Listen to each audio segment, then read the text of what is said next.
So, over the past 3 or 4 months, me and my friend Nathan have been doing a podcast called Enter the Snyderverse, where we are going through every movie in the DCEU. I say going through, we just finished it, so we're done. We watched them all. I had never really watched most of these movies before. I'll tell you what, I had seen 3 of these movies before starting this project. I had seen Wonder Woman, I had seen Suicide Squad, and I had seen Black Adam, so a real mixed bag of previous projects there. I knew enough about it to know that a lot of it wasn't going to be for me. And I was correct in pretty much all of my assumptions, which, we'll get to.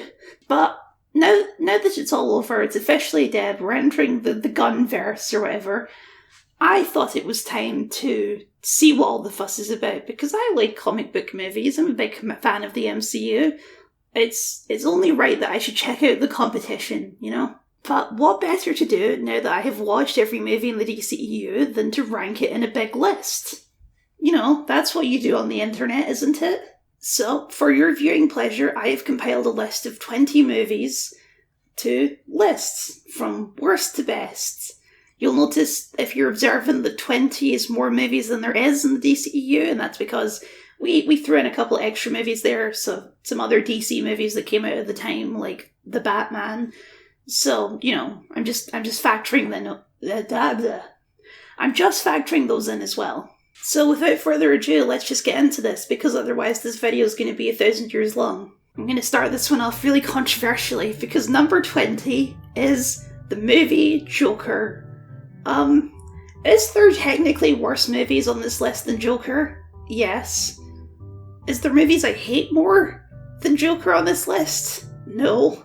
I don't necessarily have a rational explanation for you as to why Joker is the one I hated the most, but I hated this movie to an irrational degree. I couldn't stand watching this movie. I found it so frustrating.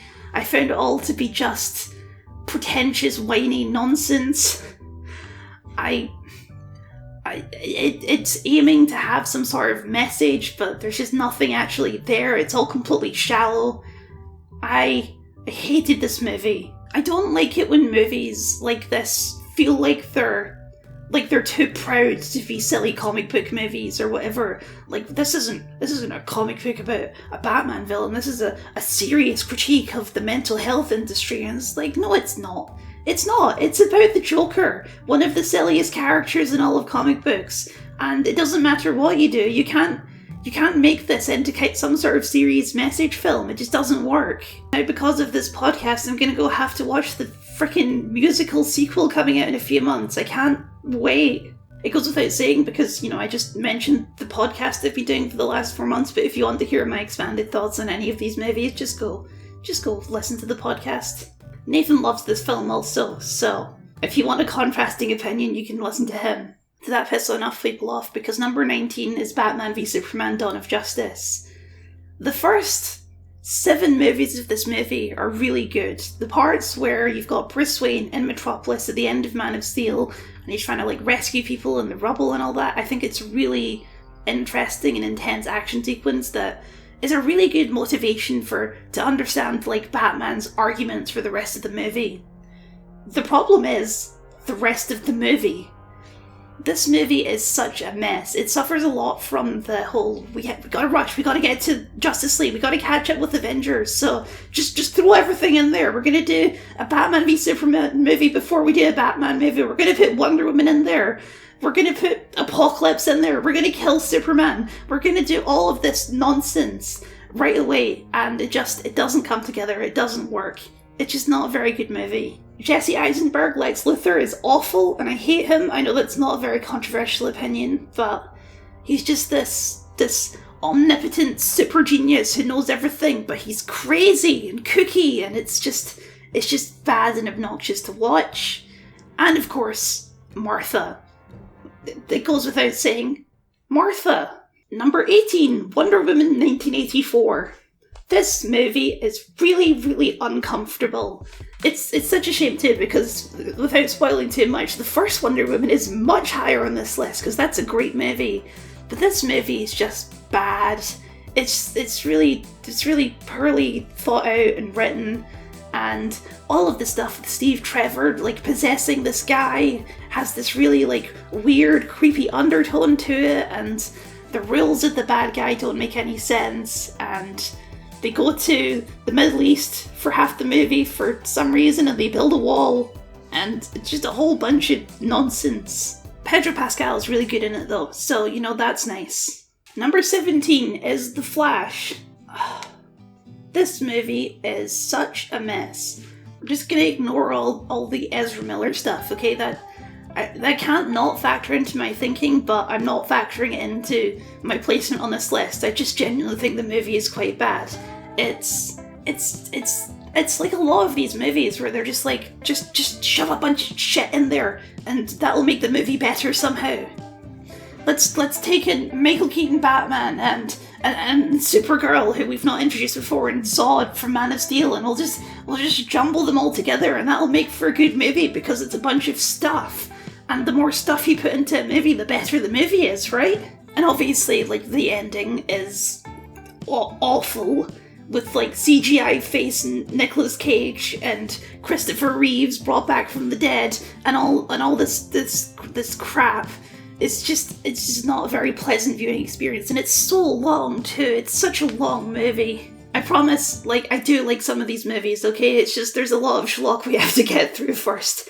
And speaking of schlock, number 16 is Suicide Squad, obviously. Now, there's an argument that this is the worst, like, technically speaking, this is the worst movie on the list. It's borderline incomprehensible and like just a terribly put together movie all around. But to me, that kind of makes it more interesting than some of these other movies. Like, of all the movies we've gone through so far, this is the one that I'm most likely to rewatch because I do think it crosses the line somewhere into being so bad that it's good. Like, every single line in this movie has become a meme for good reason, because there's so much bad dialogue that it just becomes honestly kind of fascinating to watch. That's my justification for putting it higher than these other movies anyway. Look, it did give us some of the best casting in this entire universe. It gave us Margot Robbie as Harley Quinn, and it gave us Viola Davis as Amanda Waller, and those are two of the best casting decisions in this entire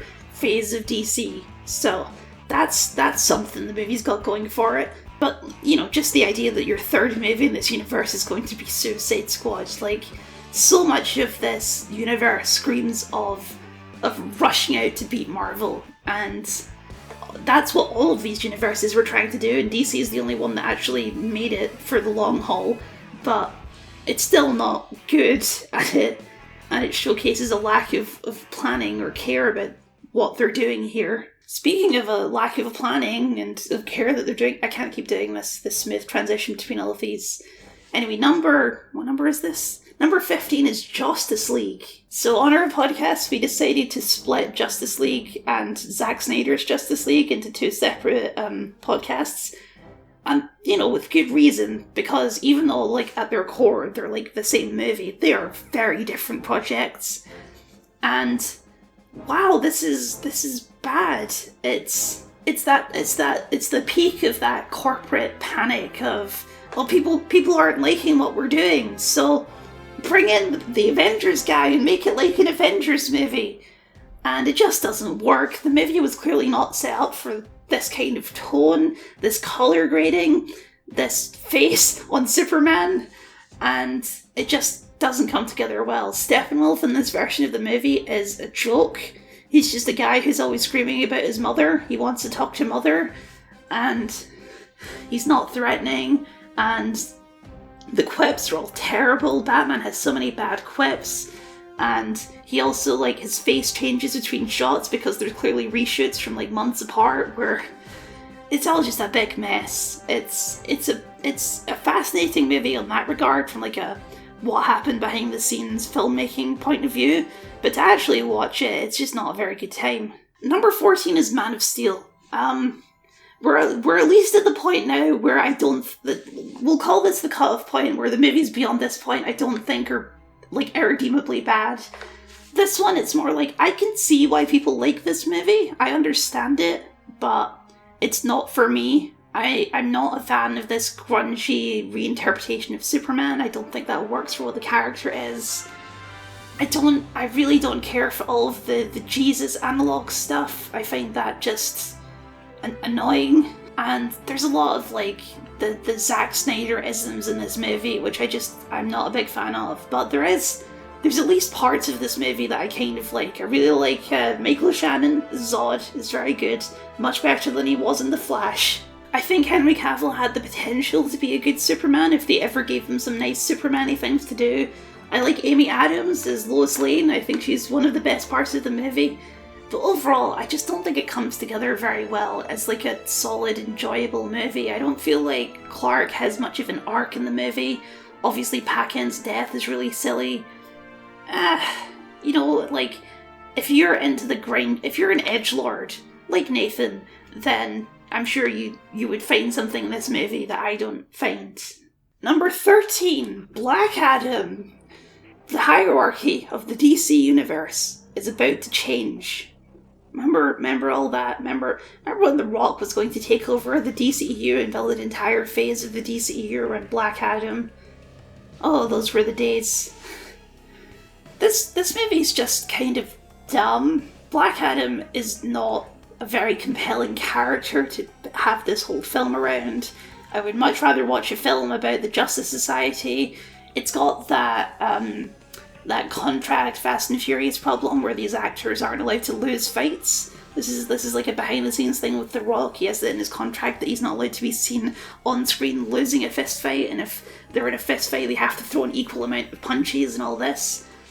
Black Adam can't lose because The Rock thinks he's too much of a badass to lose. So even when Black Adam is depowered, it's Black Adam's decision to be depowered. It's not something that's forced on him. And that's just not very compelling.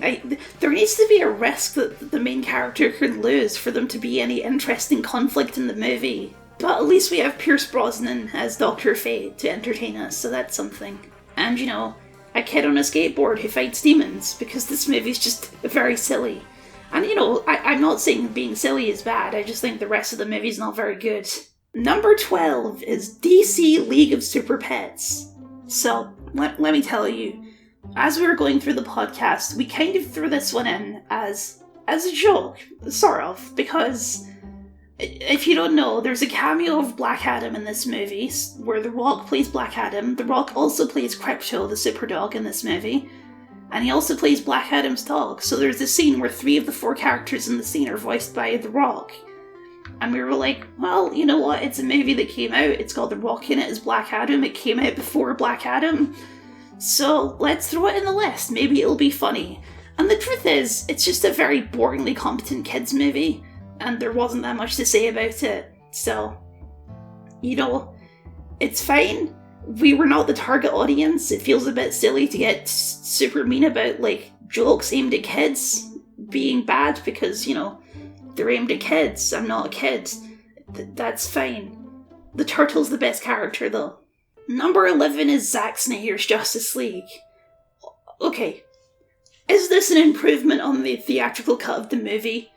Obviously. Does it need to be 4 hours long? God, no. This movie is so long. And, there's parts of it that are better.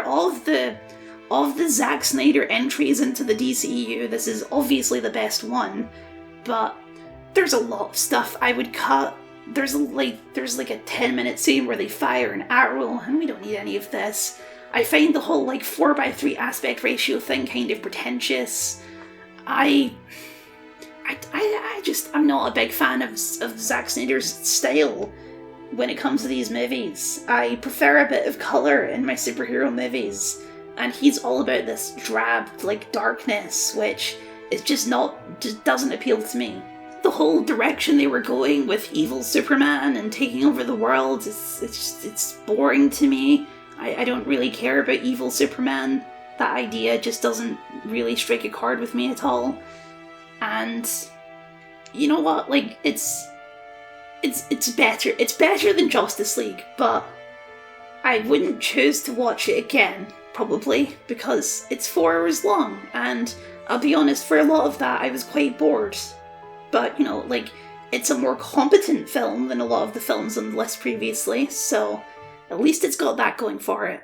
Number 10, we're at the halfway point, and this is going to be Aquaman and the Lost Kingdom, the last movie in the DCEU, and it sure doesn't feel that way, but I guess it's just how the schedule's laid out. This is like a boringly competent sequel. Like, it doesn't rock the boat, pun intended. It doesn't do anything surprising or anything, but, you know, Jason Momoa's fun, Patrick Wilson's fun, so it's fine. It's a perfectly fine movie. That's why it's number 10. It's right in the middle. It's just fine. I think it's really anticlimactic to end the DCEU on a movie that's just fine, but, you know, that's just how these things happen, isn't it? Number 9 is Shazam! Fury of the Gods, which, much like the last one, is just a very fine, competent sequel that doesn't really do much to improve on the original. I think this is only higher than Aquaman 2 because I like the Shazam cast a little bit more. I enjoyed the kids going on adventures and all that. I really like Jimon Hansu as the wizard. I think he's super fun in this movie. I really like the end where they have to fight a bunch of cool fantasy looking monsters. I think that's neat. But overall, this movie is just like, it's another Shazam movie, you know?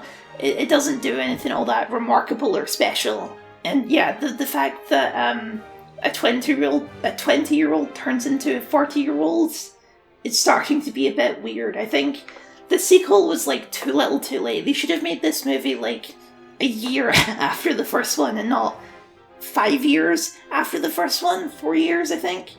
The distance was too far. These movies needed to come closer together, probably. But, you know, there's a dragon made of wood, so that's something, isn't it? Number 8 is Blue Beetle, and now we're finally at the part of the video where these are movies I genuinely think are good movies, so that's nice. There is very little, like, originalness in Blue Beetle. It's like a Phase 1 Marvel movie. It follows, like, the Phase 1 formula origin story beat for beat for beat. It's pretty much the same, but it does it in a very competent way, and it's got a very likeable cast, so it's just a good time. It's a good movie. I love the visual style of this movie. I love that sort of like 90s retro thing it's going for. I think that's really cool. I love synth music, and this movie's got lots of synth music. And I think this movie finally does something interesting with nanobots, so that's good, because nanobots are usually just sort of like a boring CGI mess.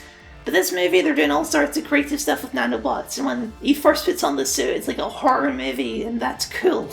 I think we're supposed to be seeing this Blue Beetle again in the new DCU. I think he's one of the characters that might make the crossover, even if they kind of give it like a don't worry about it canon-wise to this movie, but I hope that's the case, and I hope he brings along his family, because I enjoyed the family dynamic of this movie. I thought this was just a really nice, fun superhero movie. Not too complicated, just good. Just a good movie. Number 7, Aquaman, the first one.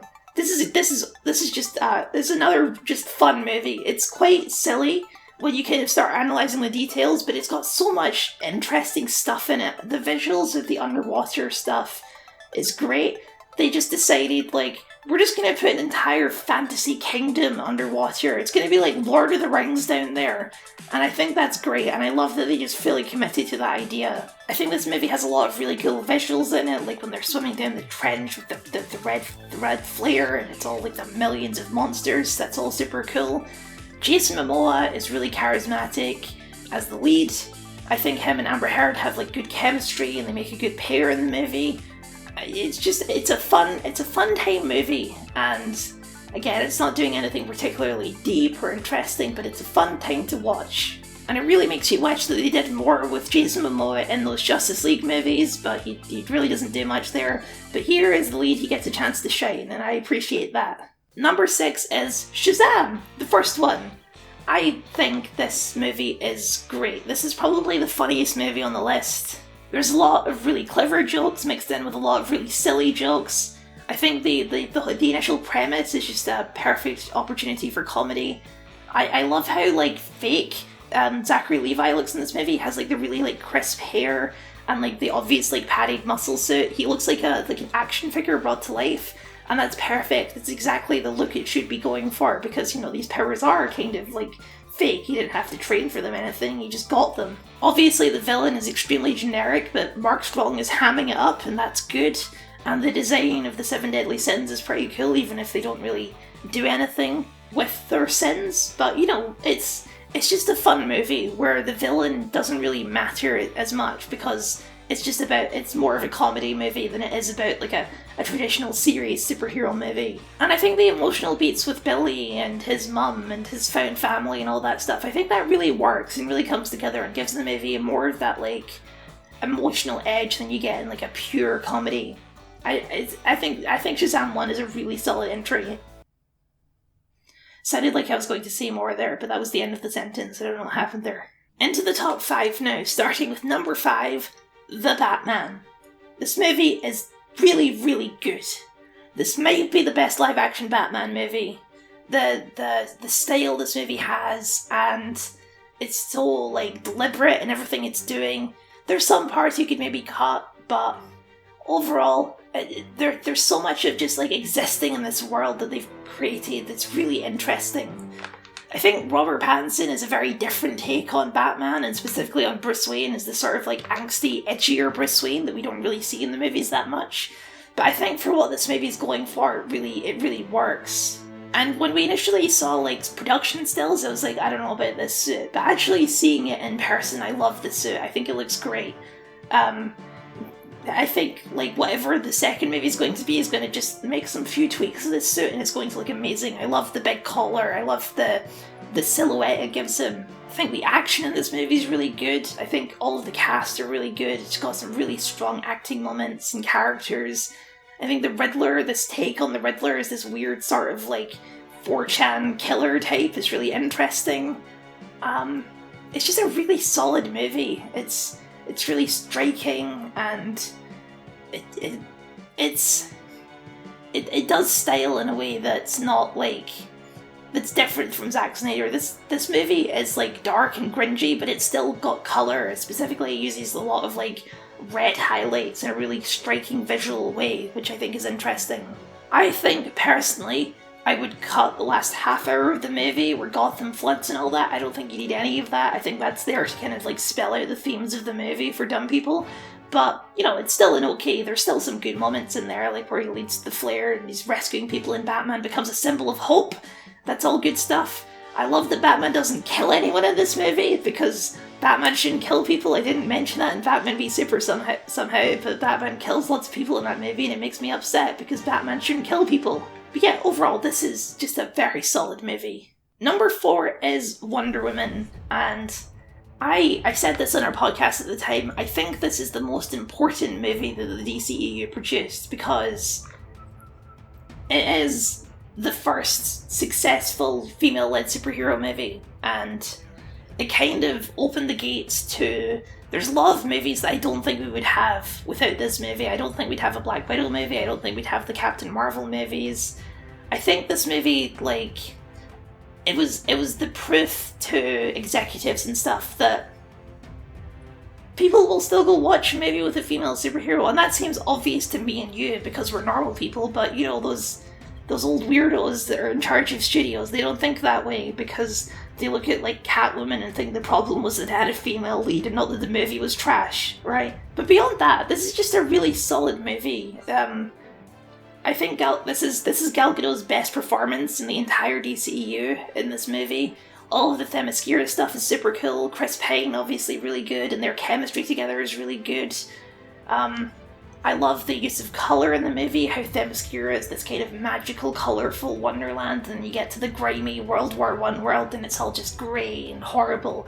This movie is really good at showcasing that World War I really sucked. I think the movie kind of suffers from the common superhero problem of the third act is kind of dumb, where Ares shows up and puts on a big suit of armour, is like, I will kill everyone, blah!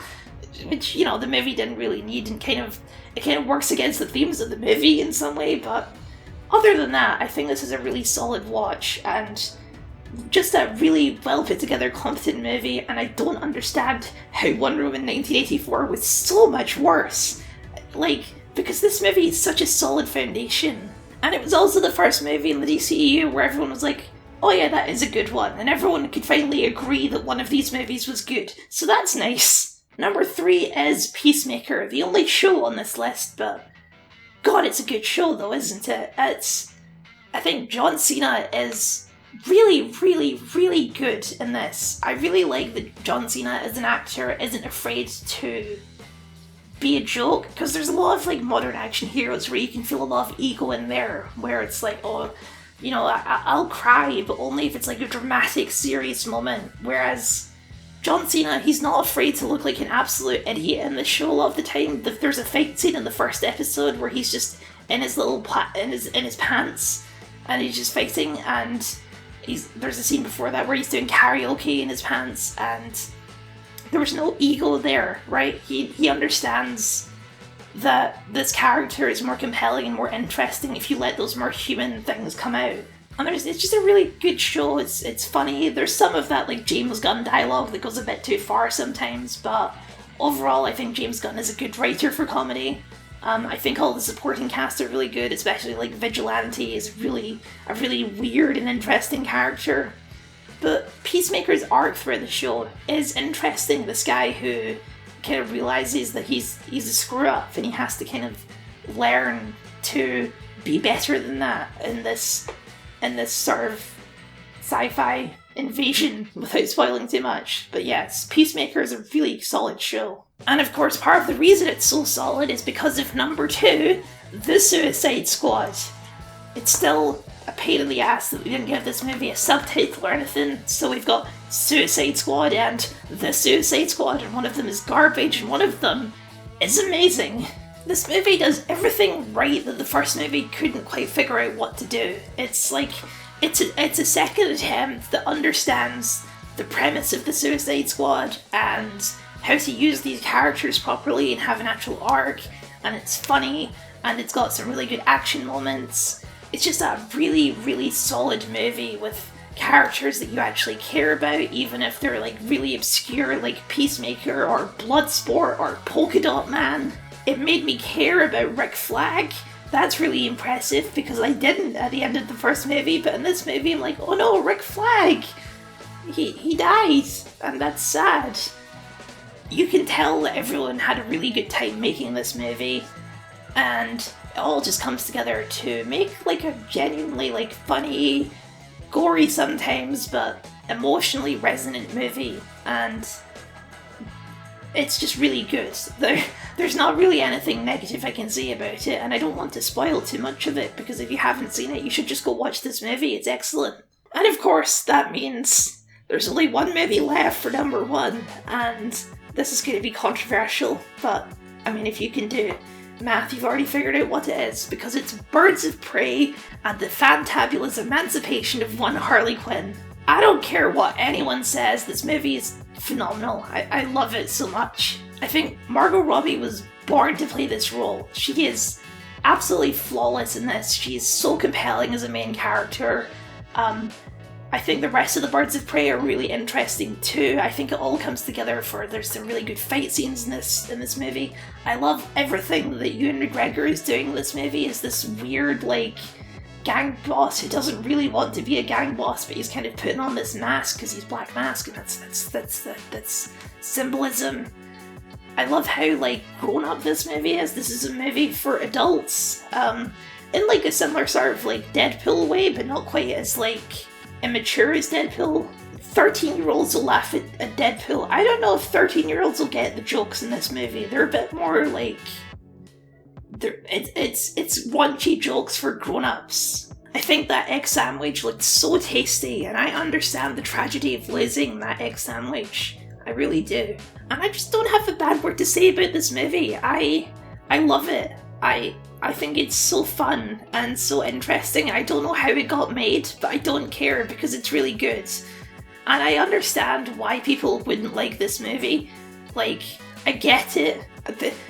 This is a movie where it's just not for some people, and it's like Man of Steel is not for me, right? This movie is not for the people who like Man of Steel, probably. But I think this movie got a bad rap. I think this movie is super solid, super fun, super energetic, really great fight scenes, really great cast. I like it. I don't know how, I would need a longer video to really properly justify why I put this at number 1 of my list, but I think this movie is awesome, and I'm sure if you scroll down to the comments, Nathan will be writing an essay about why he disagrees with me because he hated this movie.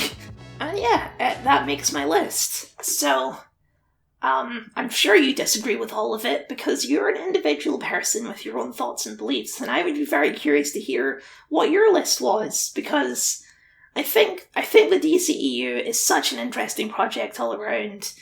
All, like, so many different creative visions, so many different directions, so many obvious, like, corporate interference type stuff that all come together to make 10 years of very diverse and strange movies. Like, you look at the Marvel movies, and even if you like them or dislike them, there's, like, generally, like, a consistent level of quality and scale and tone. They all kind of feel the same. All of these movies just go in completely opposite weird directions, and clearly there was no core vision to it, and that makes it more interesting to me. But yeah, I think that wraps up for this video. Thank you very much for watching, and a very special thank you to my wonderful patrons for your continued support. If you'd like to see your name up here, or just support the things that I do, then please consider signing up, it would mean a lot to me. As well as like, comment, share, and subscribe to help out with the evil treachery that is the algorithm. If you want to hear my thoughts on these movies in much more detail, then you can of course check out my podcast, Enter the Snyderverse, where we talked about all of these movies for at least an hour for each one, so that'll be good. And Nathan is much more apologetic to these movies than I am, so if you feel like I'm being too negative, then Nathan's got you covered. Something else. What would my other recommendation be? Check out my old Batman Arkham critique videos that I made, 2 years ago, a year and a half ago now at this point. They're pretty good. The games and the videos are okay as well, so go check that out.